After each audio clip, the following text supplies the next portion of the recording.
Quando a guerra começou em setembro de 1939, enquanto as divisões alemãs esmagavam fronteiras, houve uma força que não ia para a frente de batalha, mas que sempre estava onde mais se precisava impor o controle. Vestiam de preto e seguiam as tropas, não para lutar, mas para assegurar que cada ordem do regime fosse cumprida à risca. Não eram soldados de trincheira. Encarregavam-se de que tudo continuasse funcionando nos territórios ocupados, desde mover prisioneiros até executar ordens que terminavam com milhares de mortos. Apareciam por todo o continente ocupado, sem importar se era nos Balcãs, no leste, no norte ou no oeste. Mantinham o sistema funcionando, faziam com que tudo continuasse igual mesmo quando já não havia frente. Mas em maio de 1945, quando tudo ruiu, uma parte enorme deles conseguiu ir embora. Alguns se misturaram com civis, outros cruzaram fronteiras, muitos fugiram para o sul e alguns poucos continuaram vivos décadas depois sem que ninguém os tocasse. O que se mostra aqui é o que fizeram e como acabaram. Mas se tantos escaparam, quem eram realmente os que usavam aquele uniforme? As SS, de Grupo de Choque à Máquina de Extermínio. Tudo começou com um punhado de homens armados que só sabiam seguir ordens. Em 1923, em meio ao caos político na Alemanha, uns 20 tipos juraram cuidar de Hitler onde fosse. Eram sua escolta pessoal. Se autodenominavam pelotão de proteção, e a única coisa que faziam era bater em quem se metesse com ele. Eram poucos, vestiam de forma chamativa e buscavam medo mais que respeito. Depois do intento falho de golpe em Munique, Hitler caiu preso. Mas quando saiu, em 1925, recuperou seu clube de matadores. Deu-lhes um nome mais sério, SS, e os converteu em uma elite ao serviço do partido. Não eram muitos a princípio, mas Himmler encarregou-se de fazê-los crescer. Ele tinha outra forma de trabalhar. Não gritava, não se exibia. Planejava em silêncio. Enquanto a SA se mostrava ruidosa e bruta, a SS ganhava terreno sem que muitos notassem. Himmler organizava tudo por dentro, e em pouco tempo conseguiu que Hitler confiasse mais neles. Em 1934, usaram uma suposta traição do chefe da SA para varrer com eles na chamada Noite dos Facas Longas. Foi uma limpeza interna brutal. Com isso, a SS passou a ter luz verde para atuar sem freio. Himmler não era um tipo imponente, mas parecia um funcionário aborrecido. Mas era meticuloso, obsessivo e frio. Não precisava levantar a voz para controlar tudo. Tinha uma obsessão com a pureza racial e a ordem. Sob seu comando, a SS deixou de ser um simples grupo armado e tornou-se uma engrenagem de controle total. Controlavam desde a polícia secreta até os campos de concentração. Ao seu lado estava Heydrich, mais ambicioso e agressivo. Montou os escritórios de espionagem e vigilância. Sabia ler nas entrelinhas o que Hitler queria. Assim armou o plano para a chamada solução final. Não precisou de instruções diretas. Já entendia o que esperavam dele. Era rápido, eficiente, letal. A Gestapo, o braço mais temido do sistema, era menor do que as pessoas pensavam. Funcionava porque milhares de cidadãos comuns denunciavam seus vizinhos. Informavam em troca de nada, só por medo ou fanatismo. Assim, a SS não precisava de grandes estruturas. Tinha meio país vigiando o outro meio. Heydrich organizou tudo para exterminar milhões sem que parecesse um escândalo interno. Morreu em 1942, mas deixou pronto o esquema para que outros o seguissem ao pé da letra. Deixou métodos, listas e pessoal treinado. Sem ele, muitas coisas teriam demorado mais. Com ele, o processo acelerou. A SS, para então, já não era uma só coisa. Tinha ramos. Estavam os administrativos, os de inteligência, os que manejavam os campos e os que peleavam na frente. A Waffen-SS, seu braço armado, apresentava-se como um exército paralelo. Diziam que eram soldados normais, mas participavam em matanças, saques e repressão como qualquer outro grupo criminoso. Himmler seguia no comando. Metia-se em tudo. Insistia em informes detalhados. Queria saber quantos prisioneiros entravam e quantos saíam de cada campo. Quantos trens chegavam, quantas balas se usavam. Até nisso pensava. Para ele, tudo era logística. Nos campos, os guardas recebiam formação específica, sabiam o que faziam, não eram improvisados. Os que trabalhavam nos crematórios, os que conduziam as vítimas, os que vigiavam, todos faziam parte do mesmo circuito. Tinham manuais, rotinas e ordens claras. Não se podia alegar ignorância. Os Totenkopf, unidades com a calavera na insígnia, eram os que manejavam os campos mais duros. Éramos os que executavam diretamente, recebiam treinamento para isso, não ocultavam o que faziam, estavam orgulhosos. Nas oficinas, os burocratas também eram SS. Levavam as contas de tudo: transporte, propriedades roubadas, redistribuição de bens. Enquanto uns matavam, outros escreviam. Todos aportavam para a máquina. A lealdade a Hitler era a única regra. A obediência não se discutia. Esperava-se que qualquer membro das SS atuasse sem duvidar. Se duvidasse, ficava de fora. Muitos o sabiam. Nem todos eram sádicos, mas todos eram funcionais. O sistema estava feito para que não fosse preciso pensar. Quando os aliados começaram a ganhar terreno, os chefes nazistas começaram a buscar saídas. Himmler, que havia sido o mais leal, tratou de negociar em segredo. Queria salvar-se. Falou com diplomatas estrangeiros. Buscou contatos. Mas o descobriram. Hitler o tirou de seu posto. Passou de ser o segundo homem mais poderoso do regime a um traidor desprezado. Nos últimos meses da guerra, os campos foram evacuados. Muitos prisioneiros morreram nas marchas forçadas. Outros foram assassinados antes que chegassem os exércitos inimigos. Foram apagados arquivos, queimadas provas. Os responsáveis tentaram desaparecer. Milhares de SS escaparam. Mudaram de nome, disfarçaram-se de civis, misturados entre refugiados. Alguns usaram papéis falsos, outros se refugiaram em conventos, outros cruzaram fronteiras. Alguns foram pegos logo. Outros viveram décadas sem que ninguém os incomodasse.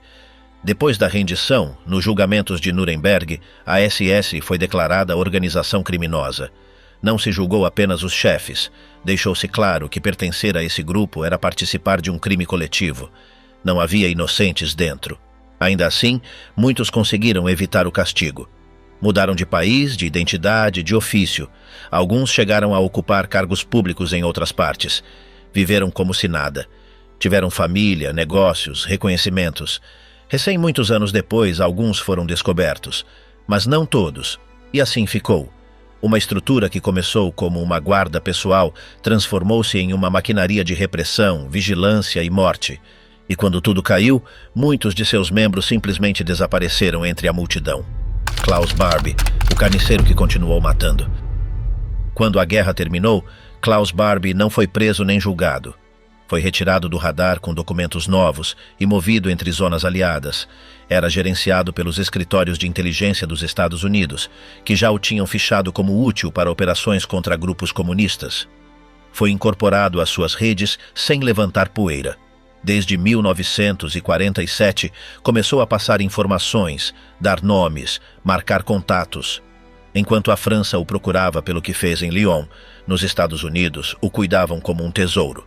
Em 1951, com a ajuda de padres alemães e rotas secretas na Itália, cruzou a fronteira sem levantar poeira. De Gênova, embarcou em um navio que o deixou na América do Sul. Terminou na Bolívia com outro nome, outra vida, outra história. Klaus Altmann, empresário. Em pouco tempo, tinha documentos, empresas e amigos com uniforme. Manteve-se em segundo plano até que os governos militares o chamaram. Ensinava-lhes como reprimir, montava operações, passava o know-how do terror. Nos anos 60 já era imprescindível. Vivia bem, sem se esconder. Ia e vinha, movimentava dinheiro, gerenciava reuniões, sempre sob a mesma máscara. Os Klarsfeld o identificaram em 1972. Fotos, provas, papéis. Pediram que o devolvessem à França. A Bolívia se fez de desentendida. Diziam que esse tipo não existia. Mas ele continuava lá, dando ordens, fazendo política suja. Em 1980, ajudou o golpe de Garcia Meza. Esteve no centro de tudo. Treinava tropas, montava estratégias, redigia relatórios. O tipo continuava com poder. Mas em 1983 as coisas mudaram. O novo governo aceitou soltá-lo. A França pressionou e ele foi colocado direto em um avião. Foi mandado sem julgamento, chegou preso, foi colocado em uma cela e os casos foram abertos. Apareceram vítimas, documentos, testemunhas, pessoas que se lembravam de tudo, datas, lugares, gritos, trens. As ordens levavam sua assinatura. Cada movimento estava registrado. Declararam mães, filhos, sobreviventes. Disseram tudo com detalhes. O julgamento durou semanas. Mostraram cada prova. A defesa tentou frear o processo com tecnicismos, mas os juízes não cederam. Em julho de 1987, ele foi sentenciado, culpado de crimes contra a humanidade, perpétua sem rodeios. Dali foi para o hospital cárcere. Aguentou 4 anos. Em 1991, morreu sozinho, vigiado, sem funeral. Aribert Heim, o doutor que desapareceu? Em 1941, ele foi colocado em Mauthausen com o título de médico, mas o que fazia não era medicina. Movia-se com jaleco branco, seringas prontas e 0 perguntas. Testava químicos, abria corpos sem anestesiar ninguém, anotava reações, tempos, sintomas. Não usava nomes, só lia números e ordenava a subida do próximo. Quem entrava, não saía. Tinha 27 anos, vinha de estudar em Viena, entrou para a SS e foi mandado para lá. Não pedia permissão para nada. Tinha carta branca. Experimentava com qualquer um. Judeus, ciganos, presos políticos. Era metódico, calado, preciso. Quando a frente soviética se aproximou, ele foi transferido para hospitais do Reich. Mauthausen fechou, queimaram papéis, mas alguns o recordavam. Seu nome continuou circulando. Ao fim da guerra, foi capturado por tropas estadunidenses. Foi detido, usou seu nome real e foi solto. Ninguém o havia reconhecido. Foi para Baden-Baden, abriu uma clínica, atendia ricos, receitava vitaminas, saía em jornais. Nos anos 50, era ginecologista com casa, carro e vida confortável. Mas nos anos 60, os sobreviventes começaram a falar. O identificaram. A polícia foi atrás dele. Ele já não estava. Vendeu o carro, esvaziou a conta e sumiu. Pegou um barco em Marselha e desembarcou no Cairo. Com passaporte falso e nome novo, Tarek Hussein Farid. Dizia que era muçulmano, ia à mesquita, lia o Alcorão. Movia-se muito, não escrevia cartas, não usava telefone. Vivia escondido, comia na rua, mudava de casa frequentemente. A princípio, vendia coisas trazidas da Europa. Depois, conectou-se com ex-nazistas que estavam no Egito. Tinham rede, contatos, o ajudavam. Seu filho lhe mandava dinheiro da Alemanha, com nomes falsos. Assim viveu décadas, sem fotos, sem visitas. Se alguém perguntasse, dizia que era refugiado. Jamais admitiu quem era. Se o reconhecessem, desaparecia outra vez. A Alemanha continuava procurando por ele. Seu rosto estava em cartazes, havia recompensa, mas ninguém o encontrava. O Egito não cooperava. Às vezes usavam esses fugitivos como assessores. Haim não. Ele se afastou. Dava consultas por comida. Nos anos 80 começou a adoecer. Sentia dores no estômago. Foi ao hospital com outro nome. Tinha câncer. Não voltou. Automedicou-se. Terminou desmaiado na rua. Levaram-no a um hospital público. Morreu lá. Disseram que era egípcio. Foi enterrado com seu nome falso. Ninguém avisou a Alemanha. Apenas 1 ou 2 sabiam a verdade. Em 2009, um jornalista ligou os pontos. Encontrou testemunhas, documentos, fotos. Cruzaram dados médicos. Coincidiam. A tumba estava lá. A justiça alemã confirmou. Haim morreu em 1992, no Cairo. Nunca foi julgado. Ninguém o tocou. Passou mais de 40 anos foragido, oculto entre vielas, com outro nome, mas com o mesmo passado. Josef Mengele, o que cruzou 3 países sem ser tocado. No final de tudo, Josef Mengele abandonou Auschwitz. Ainda tinha uniforme, misturou-se entre as tropas alemãs em retirada, chegou ao oeste da Alemanha e se ocultou usando seu nome real. Esteve em vários campos de prisioneiros aliados. Um foi em Gemunden. Não o reconheceram. Foi liberado como se fosse qualquer outro soldado raso. Não teve que responder por nada. Passou uns meses em fazendas, trabalhando por comida. Mudava de lugar seguidamente. Em 1949, com a ajuda de antigos contatos, conseguiu um passaporte falso emitido pela Cruz Vermelha. O documento dizia Helmut Gregor. Usou esse nome para embarcar para a Argentina. Partiu de Gênova em um barco chamado North King. Atracou em Buenos Aires. Ninguém o deteve. Na Argentina encontrou uma rede de ex-nazistas. Alguns eram conhecidos de antes. Outros só compartilhavam o segredo. Vivia com discrição. Mudou de trabalho várias vezes. A princípio, empregou-se como operário. Depois, conseguiu uma vaga em uma empresa de maquinaria agrícola. Em 1951, usou seu nome verdadeiro para obter a cidadania argentina. Assinou papéis como Josef Mengele. Ninguém lhe disse nada. Depois montou seu próprio negócio. Importava maquinaria, tinha escritório e empregados, mandava produtos para o campo, ganhava dinheiro, comprou uma casa, viajava, ia a restaurantes, ia ao cinema, usava o nome Mengele sem se esconder, visitava eventos sociais, publicava anúncios, ninguém o tocava. Em 1956, viajou para a Alemanha com passaporte argentino. O objetivo era resolver assuntos de herança familiar. Entrou e saiu sem problemas. Ao regressar, a situação mudou. Um jornalista começou a fazer perguntas. Publicou um artigo. Mencionou seu nome. Conectou-o com Auschwitz. As autoridades começaram a olhar seu caso. Mengele desapareceu de novo. Vendeu propriedades, fechou a empresa e cruzou a fronteira para o Paraguai. Lá conseguiu documentos paraguaios com seu nome real. O ditador Stroessner facilitava papéis a quem pagasse. Mengele viveu tranquilo em uma casa de campo. Ninguém o incomodava. Visitava a capital, comprava coisas, caminhava pela rua. Em 1960, agentes israelenses capturaram Adolf Eichmann em Buenos Aires. Mengele soube rapidamente. Pensou que iam atrás dele. Escapou para o Brasil. Cruzou sem ser visto. Instalou-se em uma fazenda de alemães simpatizantes do nazismo. Estava em Serra Negra, perto de São Paulo. Não figurava em registros públicos. Não trabalhava formalmente. Vivia do que sua família mandava da Alemanha. Durante anos, mudou de casa várias vezes, sempre em zonas rurais. Dependia de poucas pessoas. Levavam-lhe comida, davam-lhe remédios. Não saía muito. Se saía, era acompanhado. Em 1970, teve um infarto leve. Foi atendido em casa. Em 1976, a polícia brasileira quase o encontra. Registraram propriedades vinculadas a ex-nazistas, mas nos arquivos não aparecia seu nome.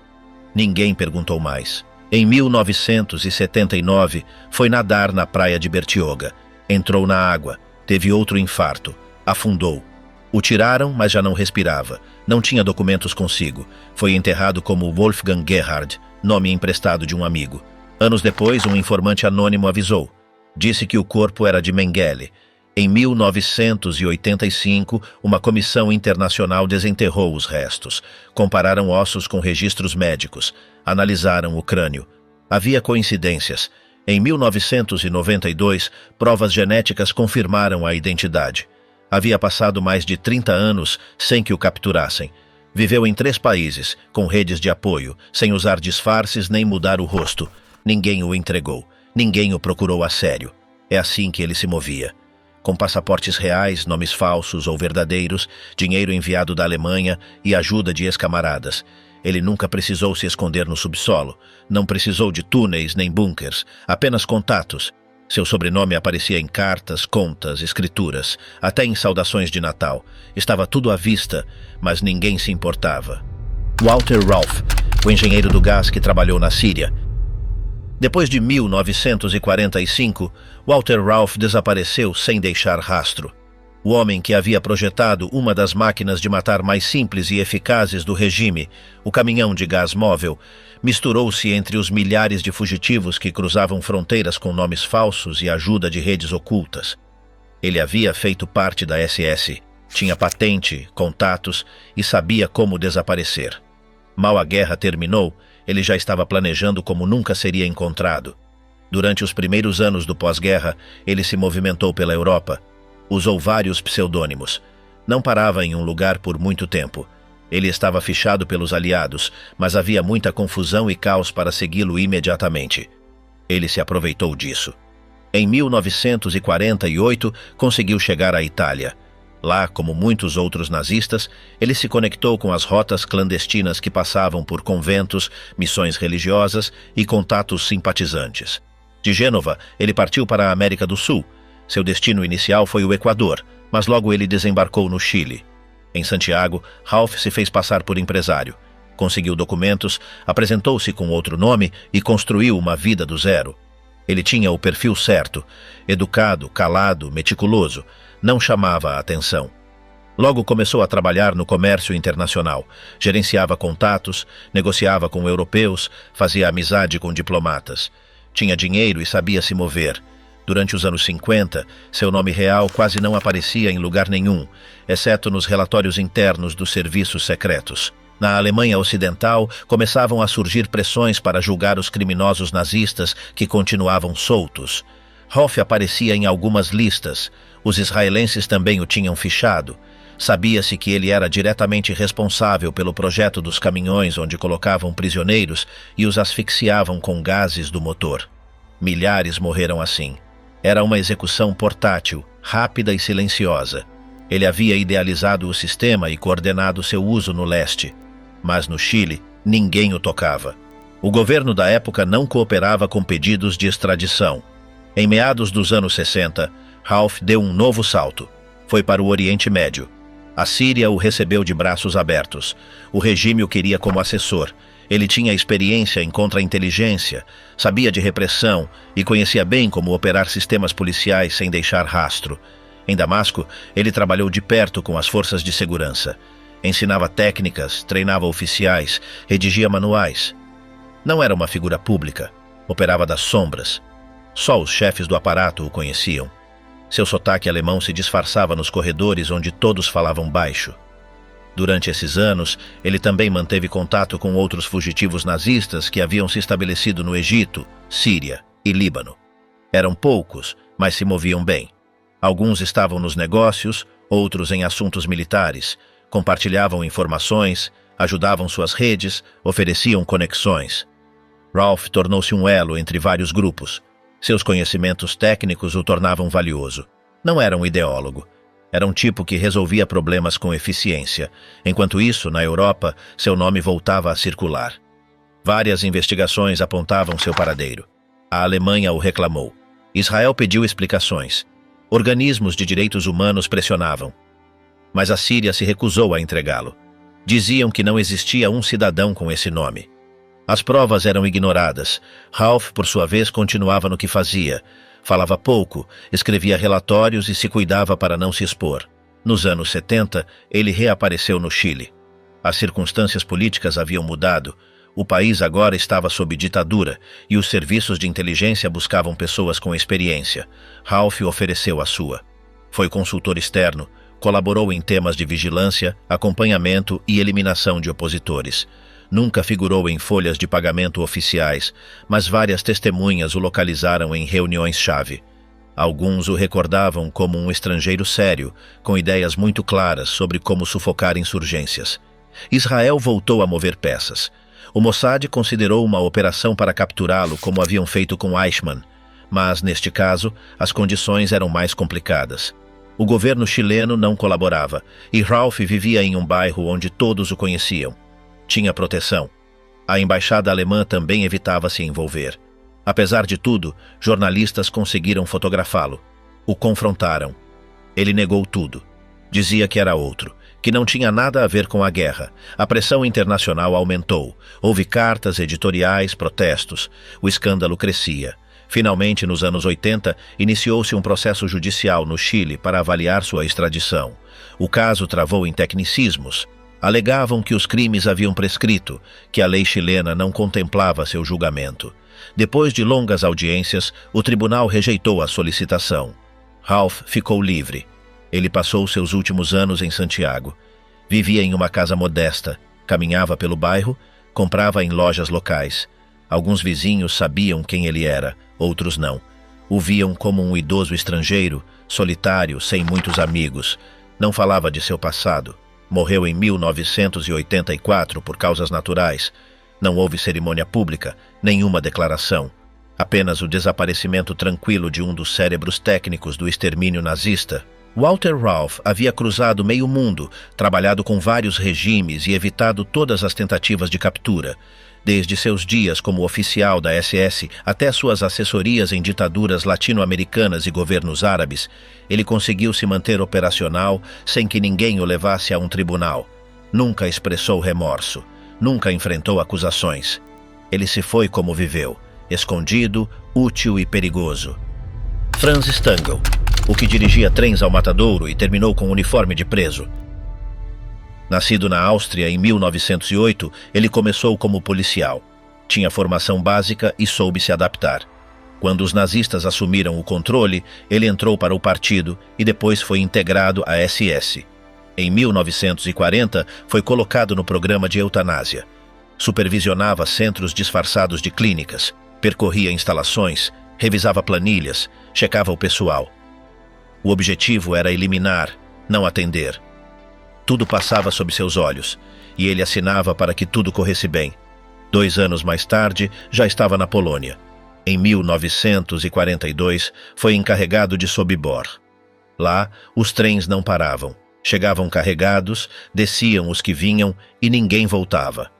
Ele controlava para que a fila avançasse sem interrupções, que cada movimento fosse medido.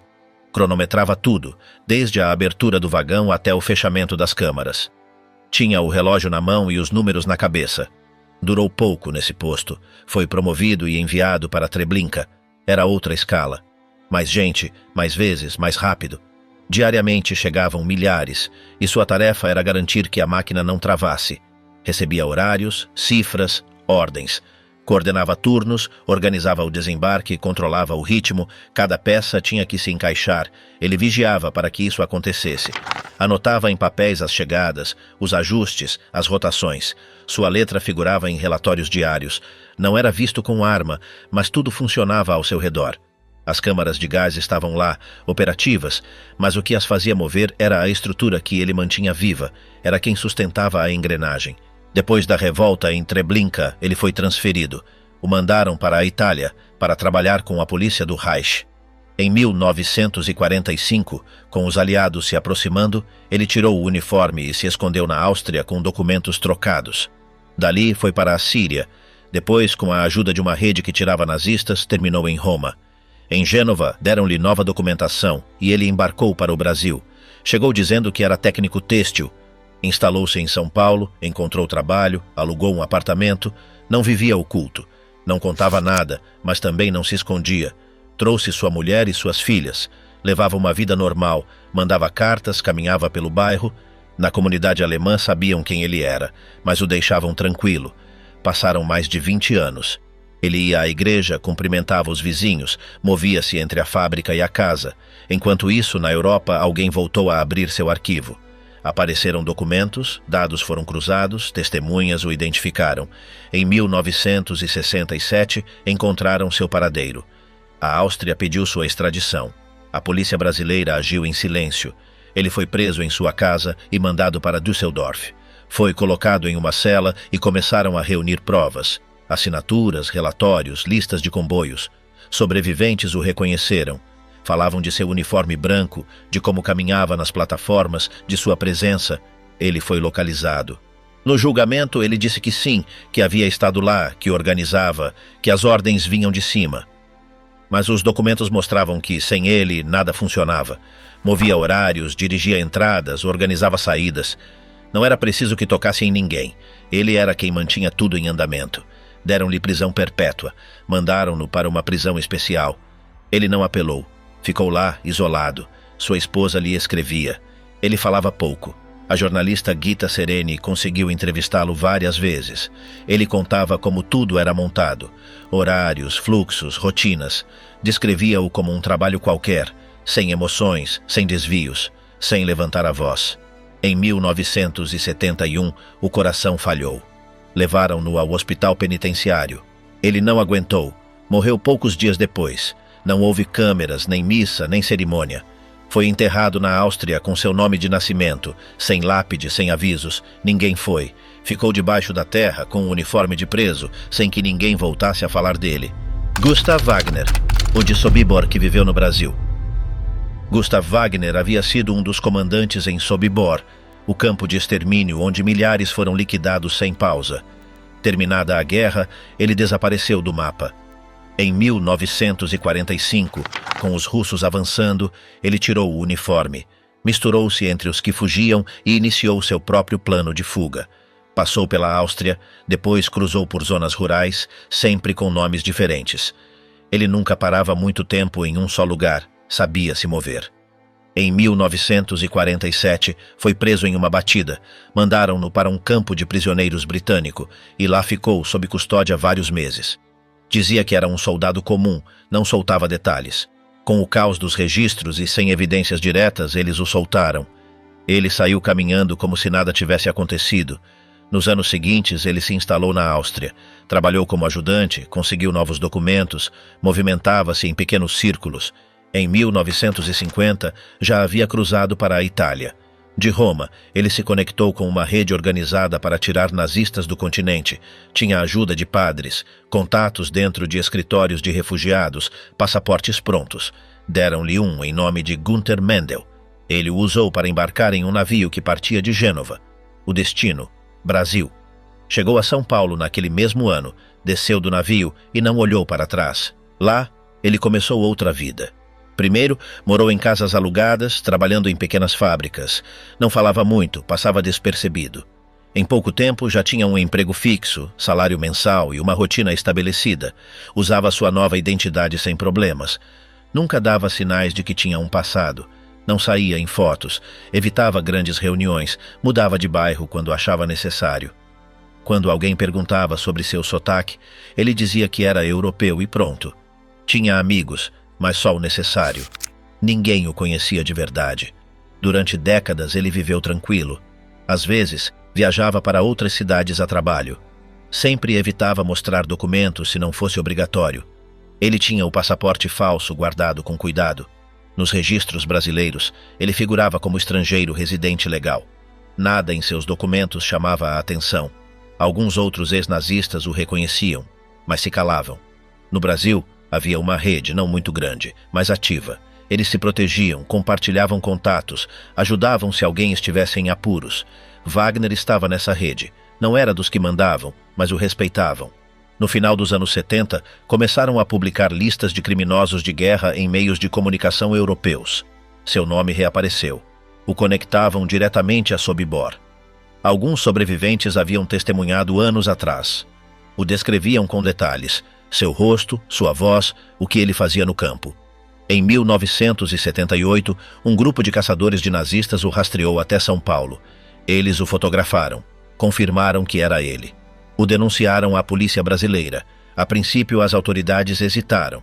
Reviram seus documentos, compararam assinaturas, checaram com embaixadas. Era o mesmo. Eles o detiveram, levaram-no para uma delegacia, interrogaram-no. A Áustria pediu sua extradição. O caso se tornou midiático. Os jornais falavam do monstro de Sobibor vivendo no Brasil como se nada. Mais testemunhas apareceram. Pessoas que estiveram no campo o reconheciam. Diziam que ele havia supervisionado execuções, que escolhia vítimas, que batia em quem não se movia rápido. Mostravam fotos, faziam fila para depor. Enquanto isso, Wagner estava em uma cela comum. Não falava muito. Mal se comunicava com seus advogados. Eles alegavam que ele já era velho, que estava há décadas sem se meter em problemas, que vivia em paz. Queriam frear o processo judicial com tecnicismos. Basearam-se em leis brasileiras que limitavam a extradição de residentes antigos. Diziam que, como ele havia entrado legalmente e tinha documentos em ordem há quase 30 anos, não cabia mandá-lo para fora. O tribunal levou seu tempo. Reviram arquivos, consultaram documentos do governo austríaco, ouviram testemunhos. A defesa apresentava apelações toda semana. O caso se complicava. Os meses passavam e Wagner continuava preso. A imprensa continuava pressionando, mas o sistema judicial avançava lentamente. Em 1979, o juiz principal do caso decidiu que a extradição não procedia. Disse que nem todos os requisitos eram cumpridos. A promotoria apelou, mas não teve sucesso. Ele foi solto. Saiu caminhando, assim como da vez anterior. Voltou para seu bairro, para sua casa. Alguns vizinhos o cumprimentavam, outros o evitavam. Ele havia passado por tudo aquilo e continuava livre. A imprensa o procurava para entrevistas, mas ele se recusava. Às vezes saía para comprar pão, às vezes ficava dias inteiros sem sair. Mantinha-se longe de tudo que cheirasse a imprensa ou justiça. Em 1980, um jornalista alemão o encontrou. Gravou-o em segredo. Wagner falava tranquilo, confirmava sua identidade, não se escondia. Dizia que havia sido parte do sistema, que cumpria ordens. Dizia que não se arrependia. A gravação foi publicada. Outro escândalo estourou, mas legalmente nada mais podia ser feito. O caso estava encerrado no Brasil. Em 1981, a polícia encontrou seu corpo em sua casa. Ele estava morto. Havia sangue. uma faca jogada perto. A versão oficial foi suicídio. Dizem que ele se esfaqueou. Alguns acreditaram, outros não. Não houve julgamento. Não houve cerimônia. Ninguém reclamou o cadáver. Ele foi enterrado em um cemitério sem nome. O processo foi arquivado. Ali terminou a história do homem que foi um dos mais cruéis em Sobibor e que viveu décadas em paz até ser encontrado. Mas nem assim pagou por nada. Gerhard Bonne, o jurista da eutanásia que passeava livre. Nos primeiros anos do regime nazista, Gerhard Bonne era um advogado que já se movimentava confortavelmente entre mesas, selos e trâmites do Ministério do Interior. Ele tinha cargo, tinha escritório e sabia onde assinar. Quando o programa para eliminar os considerados inúteis pelo Estado foi lançado, lá estava ele. Colocaram em suas mãos os papéis do Action T4 e ele não questionou nada. Redigia as justificativas legais, dava forma jurídica ao que acontecia nos sanatórios e revisava para que tudo tivesse uma aparência de legalidade. Ele não decidia quem morria, mas era sua responsabilidade deixar tudo em ordem. Durante anos, encarregou-se de que o programa funcionasse sem entraves. Estava a par dos translados, das permissões, das autorizações, dos relatórios médicos. Havia um circuito inteiro onde se organizava quem ia para cada clínica, como as mortes eram reportadas e qual médico assinava qual documento. Ele ajudava a coordenar isso de seu escritório. Lia relatórios com nomes, idades e diagnósticos. Sabia para onde iam. Sabia o que acontecia lá dentro.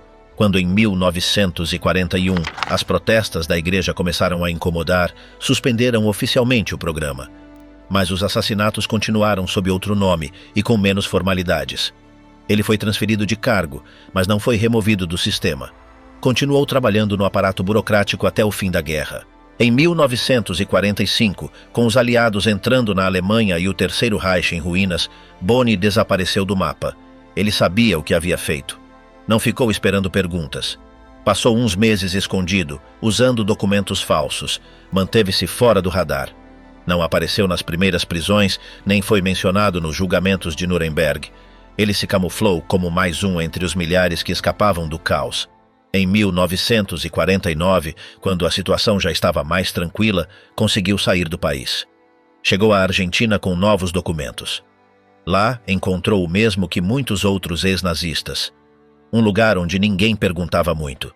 Conseguiu trabalho, alugou um apartamento, passou a usar outro nome. Em Buenos Aires, havia uma comunidade alemã com conexões. Ele se movia por lá sem problemas. Vivia sem se esconder, sem uniforme, sem passado. Durante anos, nada aconteceu. Na Alemanha Ocidental, a justiça se concentrava nos grandes nomes, nos comandantes, nos de alto escalão. Os burocratas não estavam na mira. Mas nos anos 60, algumas investigações começaram a aprofundar. Documentos apareceram. Bonne foi mencionado como peça-chave na estrutura legal do T4. Eles o localizaram. Mandaram uma ordem internacional. A Argentina confirmou que ele estava lá. As pressões diplomáticas começaram. Bonne foi detido em Buenos Aires em 1963. Ficou em uma cela durante meses enquanto revisavam sua situação. A Alemanha pediu a extradição. Os papéis viajavam de um escritório para outro. O processo foi lento. Havia recursos legais, apelações, discussões técnicas. Enquanto isso, ele continuava dizendo que não tinha nada a ver com assassinatos, que era apenas um advogado, que não tocou em ninguém. Em 1964, depois de muitos embates legais, ele foi enviado de volta para a Alemanha. Foi colocado em um avião com escolta. Aterrissou em Frankfurt. Lá, um tribunal o esperava.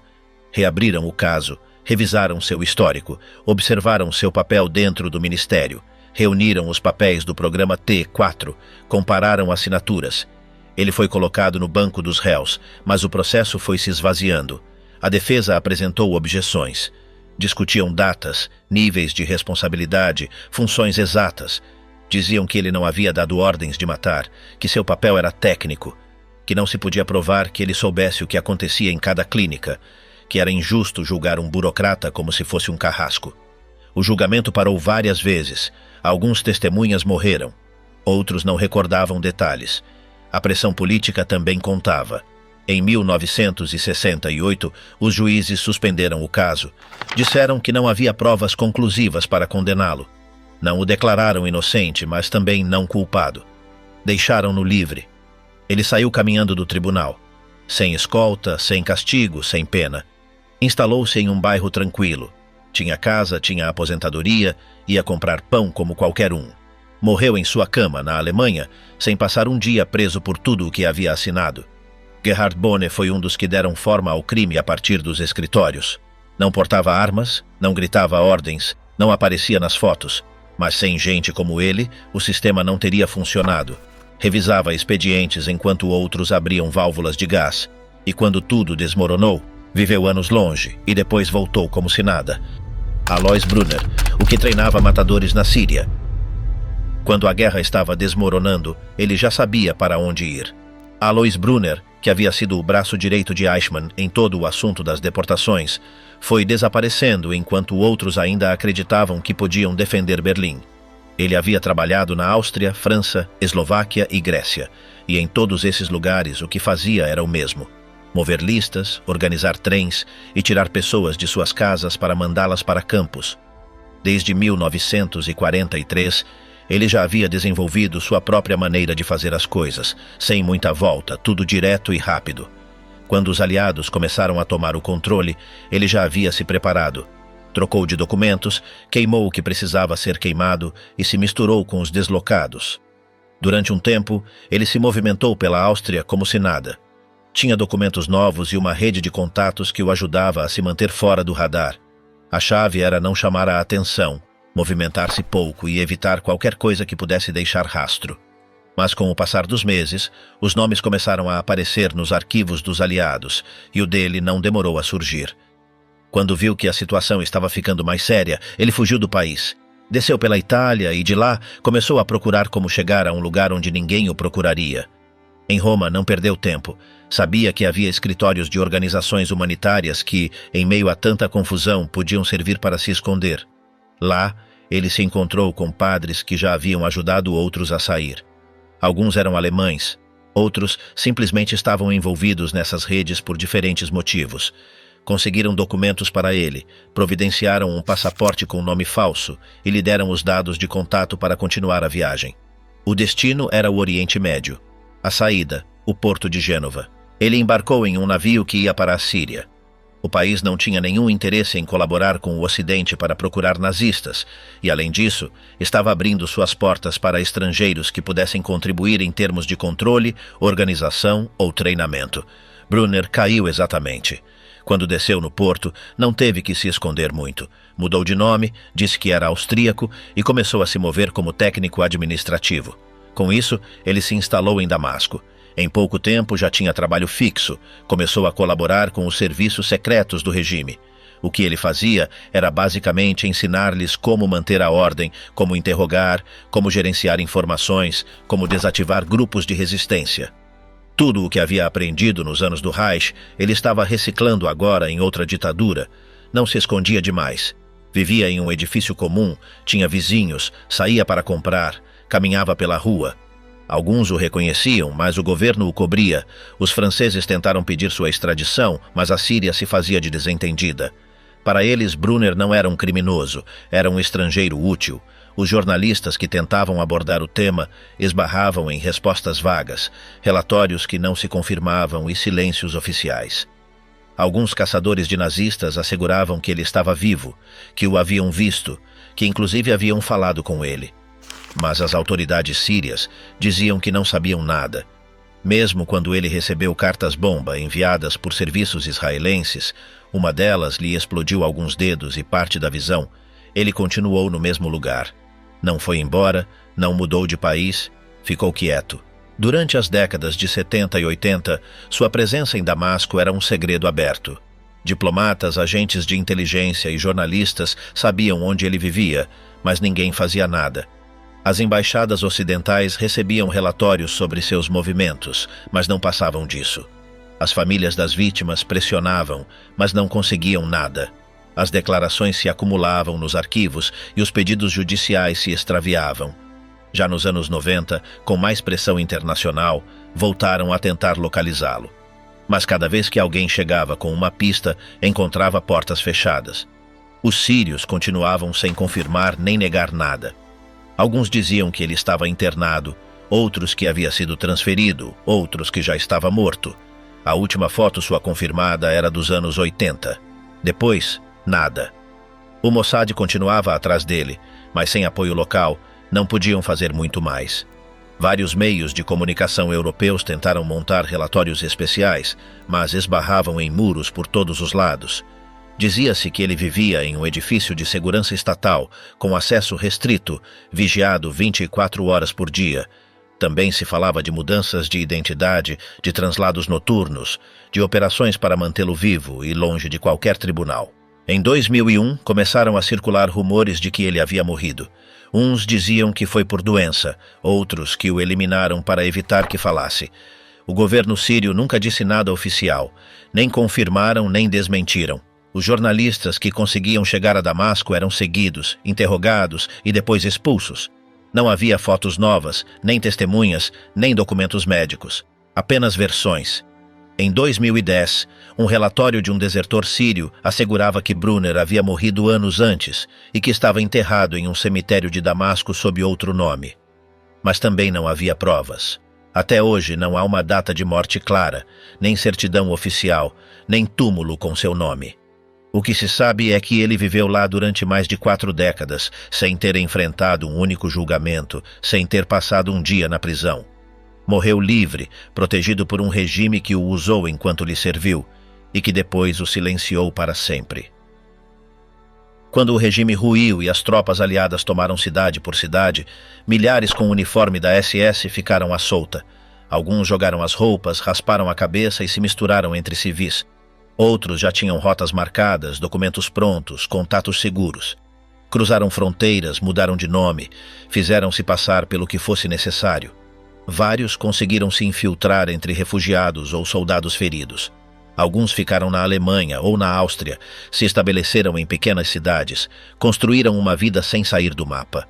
Outros voaram para países onde ninguém perguntava nada: América do Sul, Síria, Egito, Espanha. Alguns com ajuda religiosa, outros graças a ex-camaradas. Muitos foram pegos desde o início. Foram interrogados, presos, alguns julgados, outros soltos por falta de provas. Poucos terminaram em Nuremberg. Outros se calaram e se camuflaram. Alguns se tornaram médicos de bairro, funcionários de consulados, assessores de segurança. Viveram décadas sem que ninguém os tocasse. Houve quem se envolveu em golpes de Estado, treinava policiais secretas, movimentava redes com as mesmas mãos, mas com roupas diferentes. Enquanto isso, nomes se acumulavam. Promotores revisavam arquivos, jornalistas buscavam pistas, sobreviventes reconheciam rostos. Alguns foram encontrados em aeroportos, casas, clínicas ou festas familiares. Houve-os com julgamentos públicos, gritos e testemunhas. Outros morreram antes de receber uma ordem. Alguns caíram com prisão perpétua, outros com penas menores. Vários terminaram em prisões comuns, outros em hospitais privados. A maioria nem passou por uma cela. Alguns estavam protegidos, outros sabiam se esconder. Apareceram túmulos com nomes falsos, certificados adulterados. Alguns foram declarados mortos e continuavam vivos. Outros desapareceram sem deixar sequer uma foto. Em países onde ninguém se metia, viveram como se nada. Alguns com apoio de autoridades, outros com o silêncio de vizinhos. Todos vinham do mesmo lugar.